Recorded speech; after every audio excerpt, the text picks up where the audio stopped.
My name is Angela. I live in the Netherlands. And as I said, I grew up in New York, so I came from a bigger country than the Netherlands at one point. I am not a complete stranger to this discourse, but you can consider me sort of at the level of a very small beginner. The person who was supposed to come from Fyrom is not here. He had car trouble. So I am going to invite you, those of you who are important theoreticians in this discourse, to think about how you could theorize the information that I'm going to give you. I am a waste management person. I call myself a garbologist. And I have been working since about 1999, mostly on informal recyclers. That is, people who live and work on the dumps and who are on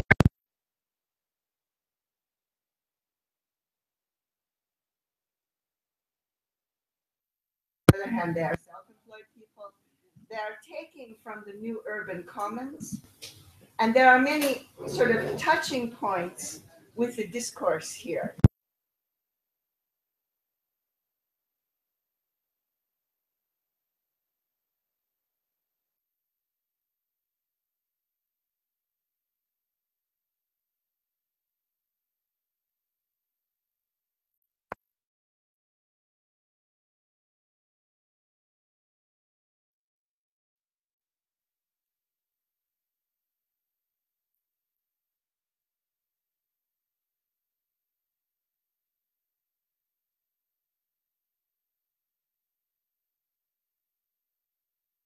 Dutch, Serbian, and Italian, two Romanians, and two Americans. So it's a pretty global.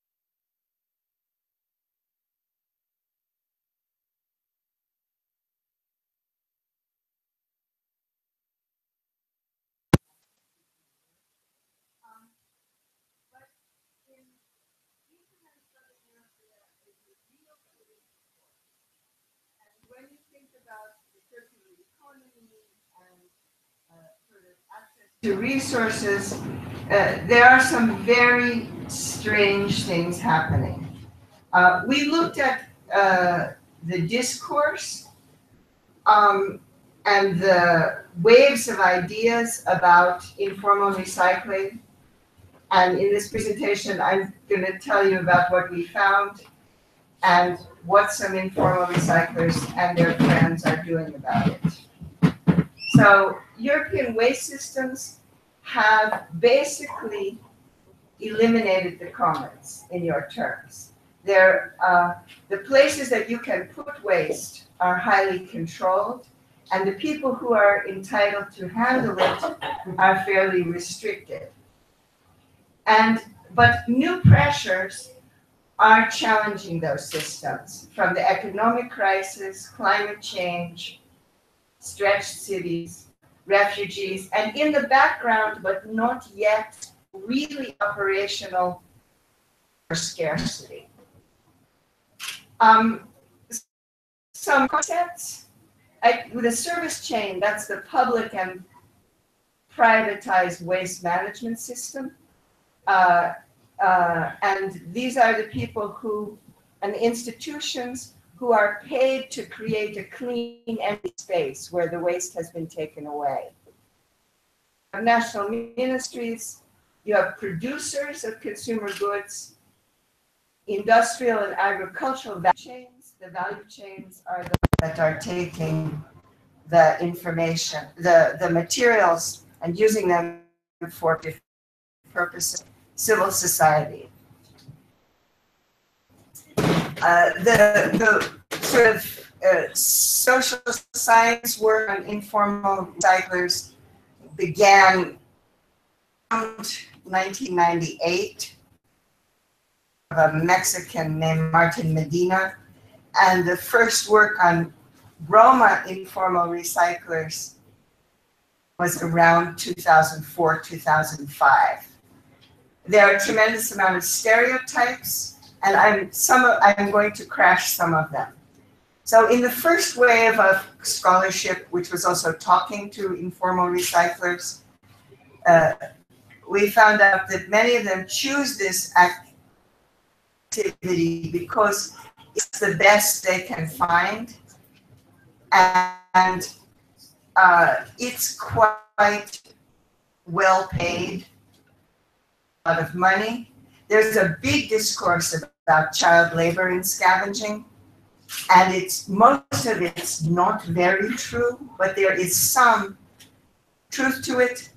But what never works is taking children out of an activity without their parents' permission. And there's a lot of interest in this community in improving their business model. And the ideas of trade unionism or better work are less important.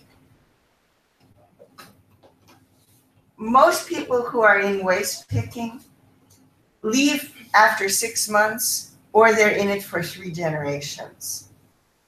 I've been on a lot of landfills and dump sites. The people you find there, sometimes you find grandparents and parents and young adults, but usually you don't find 4 generations, because it is a way to accumulate a surplus, and the 4th generation has often been to school, been to university, and has radically changed the profession.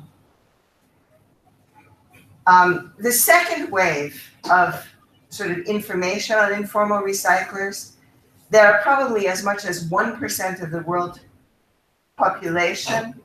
In Europe, it's about 0.7%. They perform environmental services for their cities, some of which can be quantified.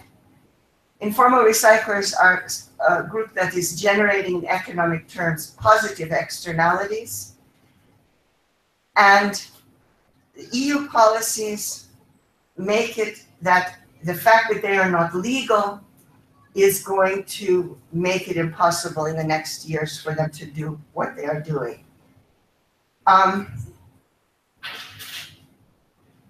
They may find the work dirty and dangerous, but they don't want to exit. And their earnings often exceed minimum wage. More people work in the informal waste sector globally than in the formal. In Southern Europe, so in countries like Italy and also France, there's large amounts of informality in the second-hand sector. And in Eastern Europe, most informal recyclers are working on packaging and e-waste. And in Greece, as far as I know, there's a mix of second-hand operators and packaging recyclers. Looked at where conflicting, and we looked at what the record is. You have scholarly articles, social or labor advocacy, policy documents, and direct information. Most of the information is scholarship. There's a growing literature on policy, and the amount of advocacy and direct information is much smaller. There are 5 European occupations. Waste pickers, people who are actually harvesting waste directly. Itinerant waste buyers, they are people who travel around and trade for waste. Small dealers, second-hand operators, and people collecting food waste. And there is also a substantial percentage of people in small municipalities herd their animals on the dump site. When you see pigs or goats on a dump site, they're not strays. They are actually people, there are people who are keeping their animals and bringing them to the dump site to eat. The big news on this is that of the literature, 70% is in the old EU. Not a developing country or a new EU or a pre-accession issue. This is happening in France, in Italy, in Greece, and then much fewer in the new EU and pre-accession countries. And the literature also covers countries like Tunisia and Morocco, who are and Turkey, that are EU influenced countries. Most of the conflict is between informal recyclers who are harvesting value and formal statist or municipal waste management institutions. The second most important area of conflict is with the value chains, the formal end of the recycling business. And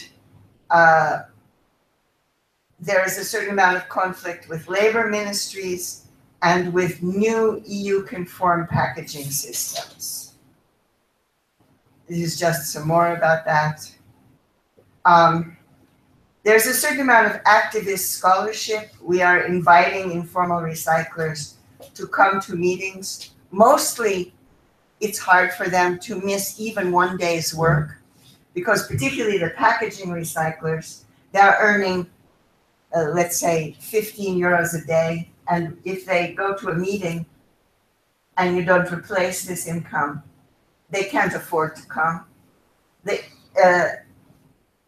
Second-hand operators seem to be a bit better off because they can usually afford to come. My colleague who didn't come has given a presentation here on organizing in FIROM. They've organized cooperation with municipalities in 28 cities. And in Serbia, there is quite a lot of activity around integrating informal recyclers at the national level and occupational recognition. And the rest of the countries are not doing very much. And really what I wanted to do here is to invite, I know a lot more than is in this presentation. I can answer a lot of questions, but I think because of its resource connections, its connections to the commons, both the commons for throwing things away and the commons in the sense that waste materials or recyclable materials are a new urban commons that is also closing because of EU policies. And because of the issue of liminality, waste is in any case a liminal area, a not organized area, that my community of practice could benefit from some theorizing community of practice. And that's really why I wanted to come here and I wanted to present this issue. So thank you very much. And I'm going to stop now and give it back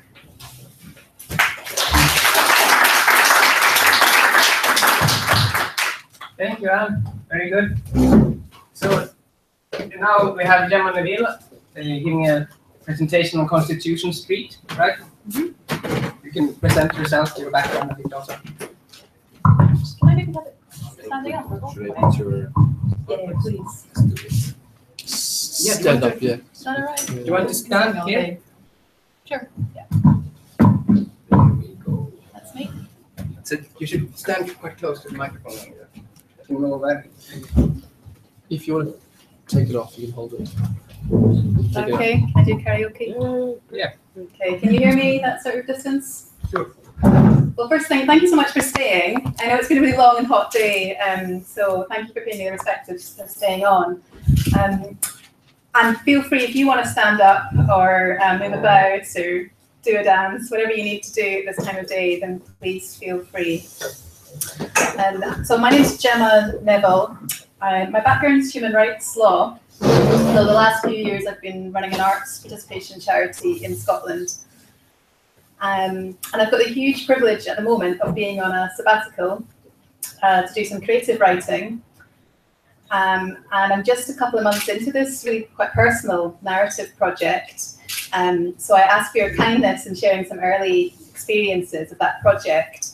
And also, somewhat opportunistically, I'd like you to help me shape what happens next. So yeah, I'm a writer in residence on my street. It's where I've been at home for the last 10 years. And I think it's quite a special street. Oh, thanks, Anne. Human rights begin in the small places closest to home. So this is my home. So welcome. It happens to be called Constitution Street. More on that in a moment. And it's, as you can see, 55 degrees north, 3 degrees west. Constitution Street is in the part of Edinburgh called Leith, and it's between the city and the sea. So you've got the city here, and then the sea, the docks area, you can make out in that photograph. So physically, the geography is very much a liminal land. I'm hearing the word liminal come up a lot, which is fantastic. I'm really interested in the particular anxieties, excitements that liminal spaces create. And so physically, Constitution Street is a liminal land between the sea and the city. We've got a medieval graveyard you can make out there. We've got every type of architectural, a lot of residential housing, but also industrial docks, Victorian tenements, modern high-rise. We've got a 12-story building, which is where I took the photograph from, one of these tower blocks. And Leith is in Edinburgh, which is obviously the capital of Scotland. Who's seen Trainspotting? What? The film Trainspotting, originally a book. 1 and 2. Did you like number 2? Yeah, well, not like the first, but was not Yeah, me too. So that was written and actually set mostly on Constitution Street in Leith. So maybe that gives you a little context of the rapid change that we've undergone. That film, Trainspotting 1, is 21 years old now, and which makes me feel quite old. And like all port industrial areas, there's always a flow of people in and out, constant immigration and emigration, and there's a lot of diversity, which is actually quite unusual in certainly urban areas of the UK to have such high-packed diversity of ages, ethnicities, and languages and international backgrounds. And I think that's one of the reasons that makes it quite special. But just as we've had our issues with substance abuse and sex work as well, because we're near the docks, quite common. We're also half a mile from the capital city, the world's largest arts festival, 70 years this year. We've just finished that in Edinburgh. We're sort of breathing a little bit after and over twice the number of residents in the city comes into Edinburgh for international festivals, which is fantastic, but it feels a million miles away from where I live. And yet, I'm one of these people that's gentrifying the street, that's bought a flat, that's a professional person, that's spending money in the coffee shops. And so, liminal land. As maybe some of you know, the UK is quite unusual in not having a written constitution. We're said to be constitutional in the sense of basing the way that the separation of powers functions in the UK on constitutionality. It's about the sovereignty of the UK Parliament and the build-up of conventions and case law. And a criticism to that could be it's an overly powerful executive government, not enough checks and balances. But things like the European Union membership and then devolution of the nations, including to Scotland, within my lifetime, not that long ago, have seemed to be sort of adding further checks and balances to our constitutionalism. And yet, as you know, it's not been a quiet couple of years to be Scottish in the UK. In just the last 3 years, we've had 2 major referenda. We had the Scottish independence vote, we had the European Union vote, we've had 2 general elections, 1 Scottish parliamentary election, and at least 2 local government elections I can remember. So give the polling stations, but it's been quite a time for considering our identity. And my experience of the Scottish independence referenda, leaving out my own thoughts on the outcome of that, was it was a highly energizing time for civic society to mobilize. It was a very peaceful time for discussion, and it saw a real confidence in our arts and culture. We were no longer embarrassed about our culture. We weren't sort of ourselves down as we had done a lot in Scotland. We were suddenly expressing our ideas, our thoughts about identity, about politics, through theatre, through poetry. I started writing poetry again. It was a very expressive time. So we don't have a written constitution in the UK. There's 2 bits of legislation that are said to be sort of quasi-constitutional, in that they do exert checks and balances on the exercise of power. And those are the Human Rights Act and the Scotland Act. And they both came in 1998. We got the Human Rights Act, which gives effect to the European Convention on Human Rights. We got that earlier in Scotland than the rest of the UK, and there's some additional protections. So all laws coming out of the Scottish Parliament have to comply with European Convention rights. And that extends to all decisions made by public authorities, so schools, prisons, hospitals, courts. So it's a really significant piece of law. So you could say that the ground is already shifting, and yet, human rights are under threat just now in the UK. We've had sustained austerity. The UK government that's on record is wanting to repeal the Human Rights Act, which would send a very retrogressive step to countries that are wanting to join the European Union and trying to raise their human rights record. And is somewhat hypocritical given our foreign policy as well.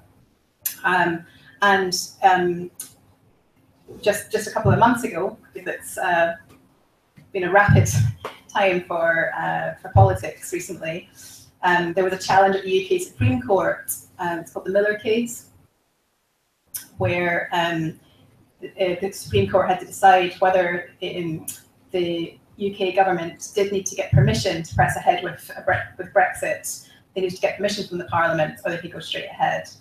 And so ultimately, the court held that Parliament did need to be consulted on such a significant constitutional change. It said that the Scottish Parliament did not, so overruling something called the Sewell Convention, which is part of our devolution settlement. It's pretty controversial, contested ground at the moment for constitutionalism. There's a wee bit of scene setting. All this liminality, being in between a lot of change, are we in between 2 Scottish independence referendums, for example? Is another one likely in the next year or 2? I think so, probably. I think it is inevitable. And Scotland voted 60% to stay part of the European Union. It's quite different to England and Wales. And Northern Ireland also voted to stay in. And that combined with the realpolitik in the wider world, we finally take a chance to look up from ourselves and look at the economic crisis, the guy in America, whose name will not mention just now, the constant threats of nuclear war. All of that's making us a little bit anxious. Born between 1980 and 2000 are said to be Generation X, called anxious generation. And it, for me, it brings up this long poem by Auden, The Age of Anxiety, that's from 1948. Quite interesting, I think. What is a community? It's quite a difficult thing to get to grips with. Who defines a community? Where does it begin and where does it end? So one of the reasons I'm really enjoying this exploration of our lived experiences of our human rights in action on one street is that a street has a beginning and an end. It's quite clearly defined for us in Constitution Street. We've literally got a gate. The docks are, so there's cranes and not particularly attractive, but interesting industrial buildings here. And then what you can't really see, but it's sort of far point of that photograph, is the hill in central Edinburgh, where you've got kind of like the civic state buildings, be independent from Edinburgh. So it's got its own town hall, its own police station, its own post office. So it looks and behaves like a small town, which is quite interesting. This is a quote from another poet: "Work as if you live in the early days of a better nation." There's something bubbling at the moment that I think is really interesting. We're sort of testing out our ideas, and you know, here we are in Greece. What an interesting place to discuss that more. But I've certainly found last few years, new friendships have been formed, new ideas, new risk taking, because we're in this slightly this liminal land in an age of anxiety. Also in 1948, you'll recognise Eleanor Roosevelt, who gives the preamble to that most revolutionary of documents, the Universal Declaration on Human Rights. And much quoted, and rightly so, I think, for it's a very emotive sentiment that where do human rights begin? Well, they begin in the smallest places closest to home. And she gives the examples of the factory, the workplace, the playground. And for me, the closest places to home are next door to me. It's the cafe that's run by a Kurdish couple. It's the primary school that's got Catholic and Protestant denominations now, which is significant in Scotland. It's the nightclub at the end of the street. It's the man who cleans the windows of the street. These are the small places closest to home, and are not normally the people that are involved in matters of state. You know, we think of constitution drafters as the white men. They're peering over the desk in these old American photos, many of whom were from Scotland originally. But I think the drafters of this living constitution are my neighbours. So I've given you a bit of an overview of some of the things that I'm exploring. And I'm really enjoying, just 2 months into this project, interviewing my neighbours. The street's half a mile long, so I'm not going to get to everyone, but I'm sort of starting with people I know well, and then they lead me to another person, and so on and so forth. And the plan is to write that up using a human rights framework, so it's a living constitution, if you will. I think that can be significantly enhanced by learning about how other constitutions from your countries have been drafted. I'm paying attention to some of the interesting examples I've come across. So the post-apartheid South African constitution is very interesting. The process that Iceland went through in terms of participatory democracy. But please add to those examples. So I said I'd be brief, and I think I have been. I'm now going to propose, if this works with you, that we convene into more of a circular conversation in which I'll then tell the stories of a couple of neighbours. I've picked 4 here. So I'm going to tell you something about these 4 neighbours who I love. They are my neighbours. They're not easy people, but I do love them, and I have their consent to tell you something about them here. And then I want to hear from you, and I've got some questions to frame our discussion together, but we can talk about whatever's on your mind.